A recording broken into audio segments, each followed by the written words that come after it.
नमस्कार, मैं हूं शरद द्विवेदी और आज का हमारा मुद्दा है सरकार के गंभीर प्रयास, ओबीसी आरक्षण की आस।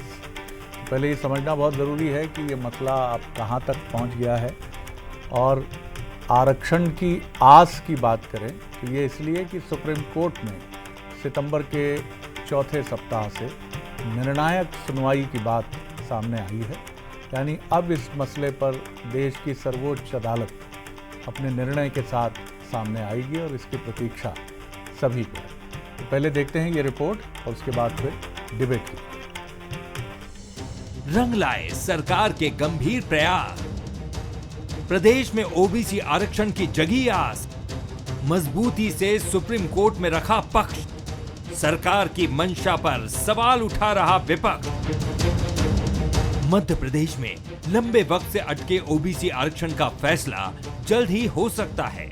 मुख्यमंत्री मोहन यादव की सरकार ने इस पर गंभीरता से प्रयास किया, जिसके बाद जल्द ही 27% ओबीसी आरक्षण मिलने की आस जग गई है। जी हां, पिछड़े वर्ग के व्यापक हित में मध्य प्रदेश सरकार के प्रयासों को सफलता मिली है।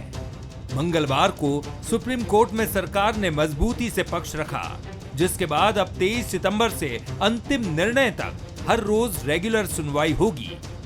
सरकार के पिटीशन पर सुप्रीम कोर्ट में रोज सुनवाई होगी। कोर्ट ने मामले को उच्च प्राथमिकता देते हुए टॉप ऑफ द बोर्ड की श्रेणी में रखा है। बीजेपी इसे मुख्यमंत्री डॉक्टर मोहन यादव की इच्छा शक्ति और संकल्प का नतीजा बता रही है। बीजेपी का कहना है कि 27% आरक्षण देने के लिए डॉक्टर मोहन यादव की सरकार प्रतिबद्ध है। बीच में धोखे से 15 महीने की सरकार कमलनाथ जी की आ गई और यही कारण था कि अदालतों के चक्कर में वो उलझ गया मामला। तो मोहन यादव जी की सरकार ने बहुत मजबूती से इस विषय को रखा। हमने सुप्रीम कोर्ट में भी हमारे वकीलों ने पूरे सरकार के पक्ष को बहुत तर्कसम्मत तरीके से रखा गया और यही कारण है कि आज सुप्रीम कोर्ट सरकार से सहमत हुआ है और ओबीसी के हितों को ध्यान में रखते हुए अब सुनवाई होगी और रोजाना होगी और जल्दी ही इस पर निर्णय होगा। मुख्यमंत्री डॉक्टर मोहन यादव पहले ही विधानसभा के मॉनसून सत्र के दौरान राज्य में 2% ओबीसी आरक्षण की प्रतिबद्धता जाहिर कर चुके हैं। 27% ओबीसी आरक्षण को लेकर मध्य प्रदेश सरकार के दावे पर तंज कसते हुए पूर्व मंत्री लखन घनघोरिया ने कहा कि प्रदेश सरकार ने कोर्ट में मजबूती के साथ पक्ष नहीं रखा, इसी के चलते मामला सालों तक पेंडिंग रहा। सरकार ने अपना पक्ष दमदारी से क्यों नहीं रखा था? उस समय कौन थे महाधिवक्ता जो आज जज बने बैठे हैं? कौन थे महाधिवक्ता?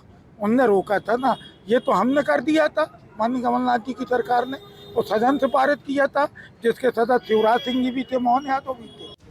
सुप्रीम कोर्ट ने अब मामले को सुप्रीम प्रायोरिटी पर रखकर सुनवाई के लिए लिस्टेड कर लिया है, जिसके बाद उम्मीद यही है कि ओबीसी वर्ग को जल्द ही 27% आरक्षण मिल पाएगा।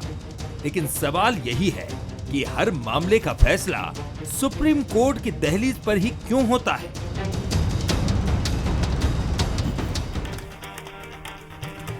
सरकारों की मुश्किल कई बार बड़ी ज़बरदस्त होती है, चाहे वो किसी भी पार्टी की सरकार हो। वो जनता के हित से जुड़े मुद्दों के विरुद्ध क्या जा सकती है, ये सवाल आप भी जो जनता हैं अगर सोचेंगे तो कैसे वो जा सकती है। चाहे वो बीजेपी की सरकार हो, चाहे कांग्रेस की हो, चाहे समाजवादी पार्टी की हो, चाहे लेफ्ट पार्टीज की हो, लेकिन जवाबदेही सबसे ज़्यादा निर्वाचित सरकार की होती है। कई मसलों पर, संवेदनशील मसलों पर जब आप नौकरशाही से बात करते हैं तो बड़ा रटा रटाया सा जवाब आ जाता है, मैटर इज सब जुडिस and I can not comment on it. आप कुछ नहीं कर सकते। एक सपाट चेहरे से एक सपाट उत्तर आ जाता है, मामला न्यायालय में विचाराधीन है, मैं टिप्पणी नहीं कर सकता, आपकी मर्जी, it is up to you. आप देखिए, बात सही है, वो परमानेंट गवर्नमेंट है, उनकी अपनी सीमा और मर्यादा है, लेकिन कई बार जवाबदेही के लिए जब जनता दरवाजे लगातार खटखटाती है सरकारों के भी और कई बार तंत्र के भी, तो तंत्र से उसे मायूसी होती है, लेकिन सरकारों के दरवाजों पर जरूर। ओबीसी आरक्षण एक ऐसा मसला है कि चाहे 14 महीने की कांग्रेस सरकार हो, उसने अपना पूरा कमिटमेंट दिखाने की कोशिश की और कोशिश ही नहीं की, डिलीवर करने की कोशिश की। लेकिन कुछ ना कुछ मसले ऐसे रहे, फिर जब बीजेपी की सरकार गिरी, सरकार कांग्रेस की 14 महीने के बाद, तो बीजेपी सरकार की प्रायोरिटी में ये पूरी तरह से रहा मसला। और डॉक्टर मोहन यादव जब से मुख्यमंत्री बने इसमें और तेज़ी आई, और ख़ास तौर से लीगल इश्यूज़ को लेकर जो एक्सपर्ट्स और जो बातें, जो आरोप थे, उनसे इतर तमाम कोशिशें हुई। और अब top of the order supreme court में 23 सितंबर से जो सुनवाई होगी, यानी ये मसला, इसे प्रतिदिन भी सुना जा सकता है अंतिम निर्णय आने तक। तो बहुत राहत की बात है मध्य प्रदेश के लिए, ओबीसी कम्युनिटी के लिए, जो उम्मीद कर रहे थे कि ओबीसी आरक्षण पर सुप्रीम फैसला सरकार की तरफ से आए, लेकिन आ रहा है कोर्ट की तरफ से। हमारे सवाल, क्या प्रदेश सरकार के प्रयास के बाद ओबीसी आरक्षण केस अब ठीक दिशा में है? क्या मुख्यमंत्री डॉक्टर मोहन यादव की इच्छा शक्ति और संकल्प से ओबीसी आरक्षण का ये सपना काफ़ी तेज़ गति से आगे बढ़ा और पूरा होने जा रहा है? सरकार ने कोर्ट में मजबूती से पक्ष नहीं रखा, क्या कांग्रेस का ये आरोप सही है? क्या लीगल फ्रेटर्निटी की तरफ से कहीं कोई चुनौती रही या कमज़ोरी रही? तमाम बातें हैं। जो मेहमान हमारे साथ हैं उनसे मिलिए। स्टूडियो में मेरे साथ हैं कांग्रेस के सीनियर लीडर और spokesperson senior Bhupendra Gupta ji, बहुत स्वागत है। बीजेपी की नुमाइंदगी करेंगे सीनियर लीडर बीजेपी के और पूर्व विधायक घनश्याम पिरोनिया जी, और जगदीश द्विवेदी जी हैं, वरिष्ठ पत्रकार और राजनीतिक विश्लेषण, उनका भी बहुत स्वागत है। जगदीश जी, पहली टिप्पणी आपकी कि आखिर ये मसला भी देश की सर्वोच्च अदालत के ज़रिए ही निपटारे की दहलीज पर आकर खड़ा हो गया है, और बहुत राहत की बात है कि सुप्रीम कोर्ट ने कहा है कि प्रतिदिन भी सुनवाई हो सकती है जब तक फाइनल वर्डिक्ट, फाइनल अंतिम नतीजा ना आए। जी, आपकी टिप्पणी। देखिए शरद जी, पूरा का पूरा जो मसला है वो बहुत दिनों से पेंडिंग है, और निश्चित रूप से इसमें कहीं ना कहीं राजनीतिक निहितार्थ भी राजनीतिक दलों के हैं। कोई भी दल हो, चूंकि ओबीसी की जो संख्या है मध्य प्रदेश में, वो मध्य प्रदेश की टोटल जनसंख्या की आधी है। अभी हाल में ही जैसे सुप्रीम कोर्ट ने इसी ऑर्डर में कहा कि मध्य प्रदेश सरकार की तरफ से जो भी दलीलें रखी गई, सब वकीलों ने रखी इतने लंबे समय में, उसमें 48% ओबीसी की बात कही है। हालांकि कोर्ट ने यह भी कहा है कि आप इसके संबंध में कोई आधिकारिक प्रमाण पेश नहीं कर सके, एक बात। दूसरी बात यह कि अभी इस मसले में जो भी होना है, 27% जो ओबीसी के आरक्षण का मामला है, ये एक बार और उलझना है। ठीक है, इसमें राजनीति, मध्य प्रदेश सरकार के अपने प्रयास हैं, वो भी सराहनीय है। कमलनाथ जी की जो 15 महीने की सरकार थी, उसने भी इसको लेकर बहुत अच्छे प्रयास किए थे। लेकिन उलझना अभी इस बात पे मसला है, जो मुझे लग रहा है, आप सब बातें अपनी जगह है, कि क्या सुप्रीम कोर्ट इस बात पर राजी होगा कि आरक्षण जो है कुल मिला के 50% से ज्यादा हो? क्या इस पे सुप्रीम कोर्ट राजी होगा? ये सबसे बड़ा सवाल इस मामले में संशय है, क्योंकि इस दहलीज पे आके कई बार मामले अटकते रहे हैं। बिल्कुल, आपने ठीक कहा है, लेकिन देश के कुछ राज्यों में इस तरह की परिस्थितियां रही हैं, तो ये नज़ीर सुप्रीम कोर्ट में प्रस्तुत की जा सकती है कि सिर्फ इस आधार पर, जैसा आपने बताया कि 50% आबादी जिस राज्य की ओबीसी वर्ग से आती है, उसको इसी आधार पर क्यों वंचित किया जाए कि संविधान सम्मत आरक्षण की मान्य सीमा का उल्लंघन हो जाएगा, जबकि देश में कुछ राज्यों में ऐसी परिस्थितियां हैं जहां मान्य सीमा से अधिक आरक्षण की स्थिति है। इस पर कांग्रेस का एक कमेंट लेता हूं। भूपेंद्र गुप्ता जी क्या किस तरह से देखते और सोचते हैं? जी भूपेंद्र जी, क्या कहती है कांग्रेस? देखिए, मध्य प्रदेश सरकार का तो प्रयास ये है कि काम ये हो ना पाए।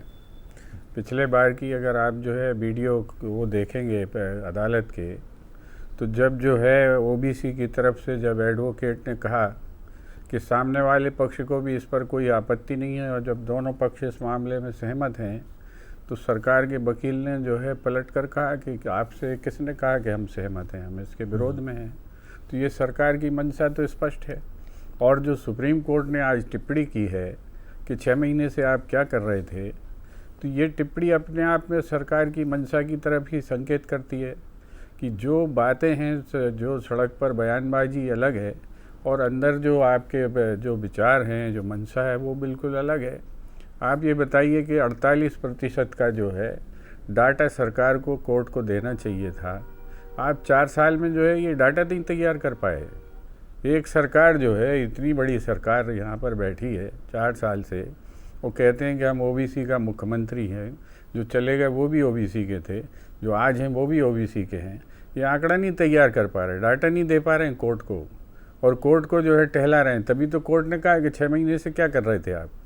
तो ये जो चीज़ है, ये केवल जो है चूंकि फैसला जो है और ये सदन में प्रस्ताव और सदन में जो है ये कानून जो है कमलनाथ जी की सरकार ने बनाया था, इसलिए जो है ये बचते हैं इससे, और इसलिए ये जो है ओबीसी के साथ चालें चल रहे हैं।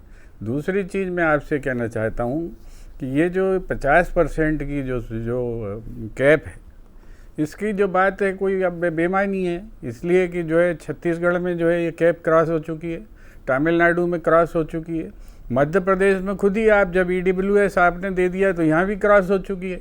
तो ये जो कैप है ये तो बहाना है ये कोर्ट के सामने ये बात उठाने का कि जो बार बार मध्य प्रदेश की सरकार अपने बचाव में जो है ये ओढ़ लेती है कबर। तो ये जो है आप 10% EWS जोड़िए तो 50% तो ऑलरेडी हम क्रॉस हो रहे हैं। जब क्रॉस हो रहे हैं तो फिर जो है लिमिट की स्कीम बची कहाँ पर है। तो ये जो है ये झूठे तथ्यों के आधार पर दो गुमराह करने और भ्रम फैलाने के लिए ये बातें हो रही हैं। कोर्ट के सामने स्थिति स्पष्ट है, इसीलिए माननीय कोर्ट ने कहा है कि हम रोज सुन के और इस पर कोई फाइनल फैसला देंगे। और जो आशंका अपने जगदीश भाई ने व्यक्त की है कि हो सकता है सरकार की मंशा अगर यही रही तो देखिए क्या होता है। जी, देश के जिन राज्यों में 27% आरक्षण है उसमें असम, दिल्ली, गोवा, गुजरात, हरियाणा, उत्तर प्रदेश, चंडीगढ़ और दमन दीव, ये वो राज्य हैं, अधिकांश केंद्र शासित हैं। उत्तर प्रदेश लेकिन देश की सबसे अधिक आबादी वाला राज्य, गुजरात और आसाम, ये ऐसे राज्य भी हैं जो केंद्र शासित नहीं हैं। तो यहाँ पर 27% ओबीसी के लिए आरक्षण है। तो सुप्रीम कोर्ट के लिए एक प्रेसिडेंस है ये कि देश के ये राज्य हैं जहाँ 27% आरक्षण है। बहरहाल घनश्याम जी, कांग्रेस का कहना है कि मंशा अच्छी रही, तमाम चीज़ें रहीं, कांग्रेस गवर्नमेंट के समय इनिशिएट किया गया इसको, कानून पारित किया जी, और ये भी आरोप है कांग्रेस का कि कहीं कानूनी पक्ष रखने में कोर्ट के सामने इसमें ढीला ढाला रवैया सरकार की तरफ से रहा है। ये भी कांग्रेस का एक आरोप है। जी, आपकी टिप्पणी।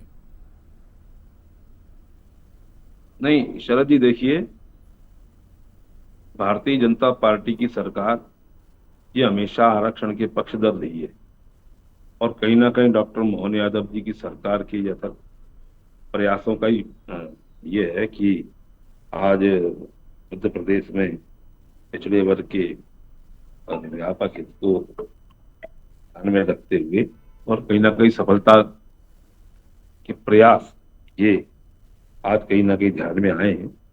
और रही आदरणीय भूपेंद्र जी कह रहे थे या कांग्रेस कह रही है कि भारतीय जनता पार्टी का ढीला ढाला रवैया, तो ढीला ढाला रवैया तो हम सबने देखा 19 महीने की सरकार आदरणीय कमलनाथ जी की थी और किस प्रकार से इन्होंने उसका प्रस्तुतिकरण किया, जग जाहिर है। भारतीय जनता पार्टी तो हमेशा से ही आरक्षण का लाभ हमारे इस वर्गों को मिलना चाहिए, अपेक्षित वर्गों को मिलना चाहिए, इस हेतु प्रतिष्ठित रहती है। अनुसूचित जाति वर्ग का हो, जनजाति वर्ग का हो, पिछड़ा वर्ग का हो। और अभी जी कह भी रहे थे कि पहले भी मुख्यमंत्री पिछड़ा वर्ग से थे, वर्तमान में भी है, क्यों नहीं डाटा तैयार किया।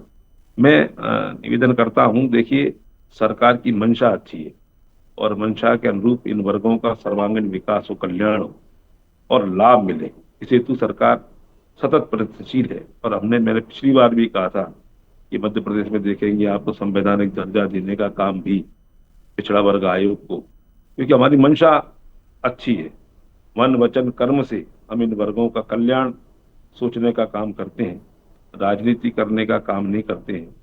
और इसलिए मध्य प्रदेश की सरकार का जो उद्देश्य है उसको पूरा करने का प्रयास भी सरकार के माध्यम से हो रहा है। और इन वर्गों के पक्ष में हमारे जो भी उच्च वकील वर्ग है वो खड़े हुए हैं। जी, जगदीश जी, एक थोड़ा अलग सवाल है।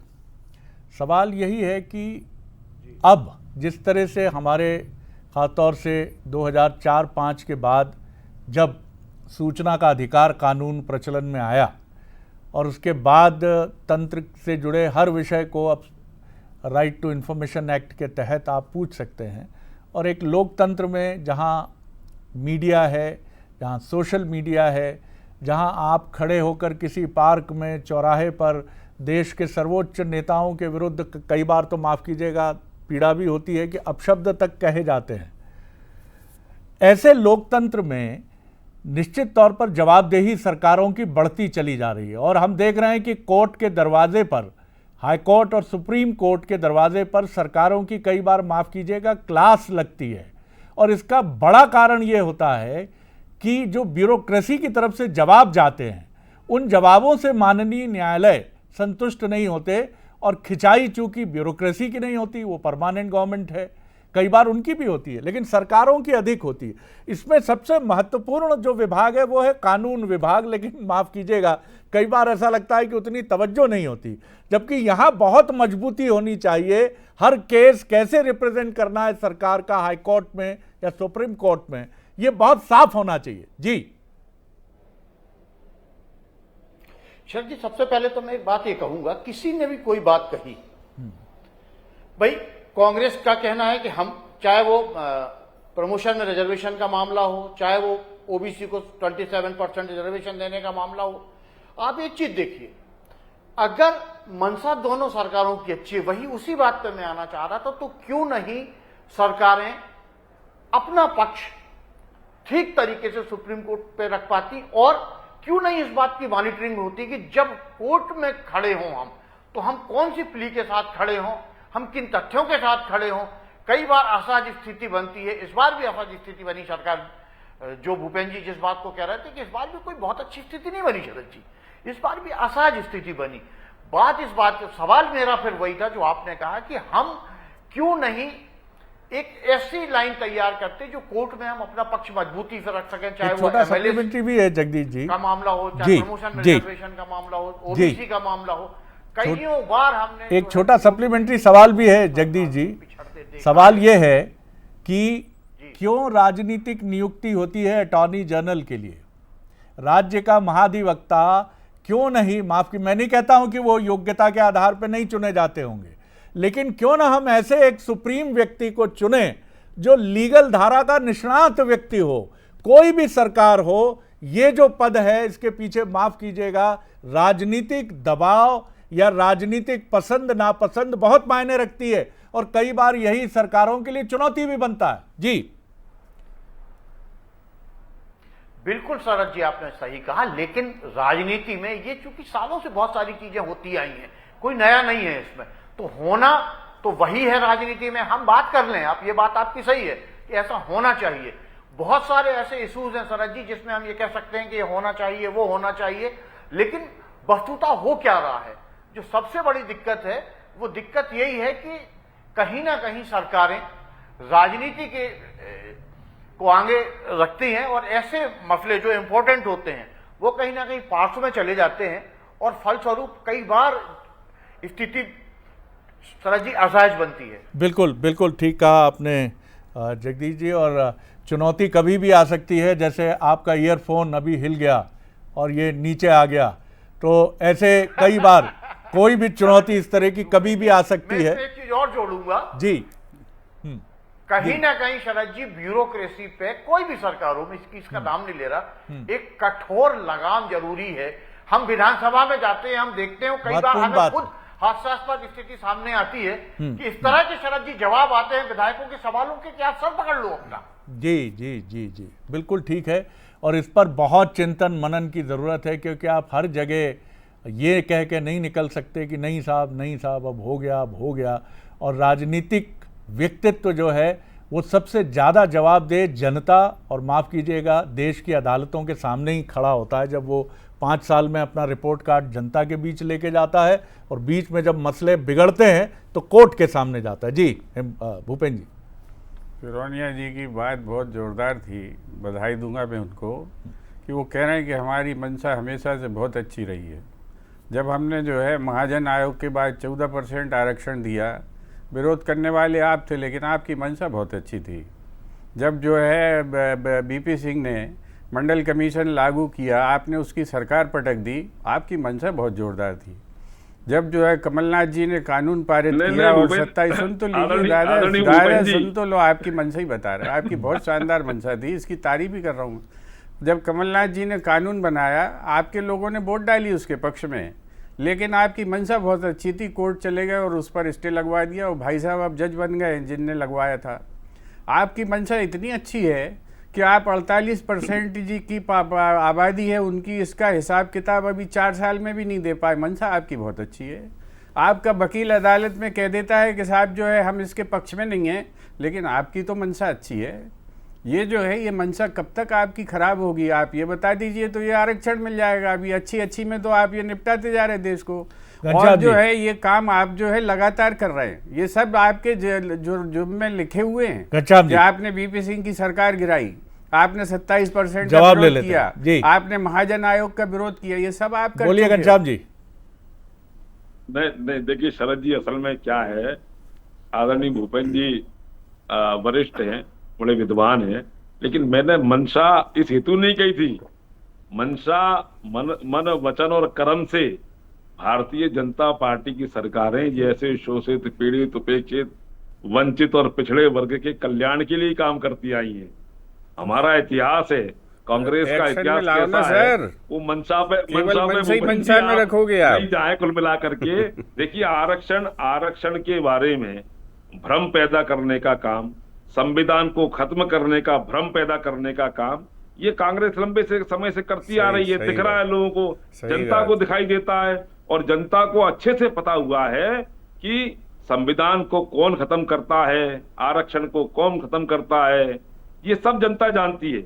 और सिर्फ केवल डायरी निकाल करके दिखाना, भ्रम पैदा करना, अम्बेडकर की अर्थी आपने निकाली थी और कांग्रेस खत्म कर रही है।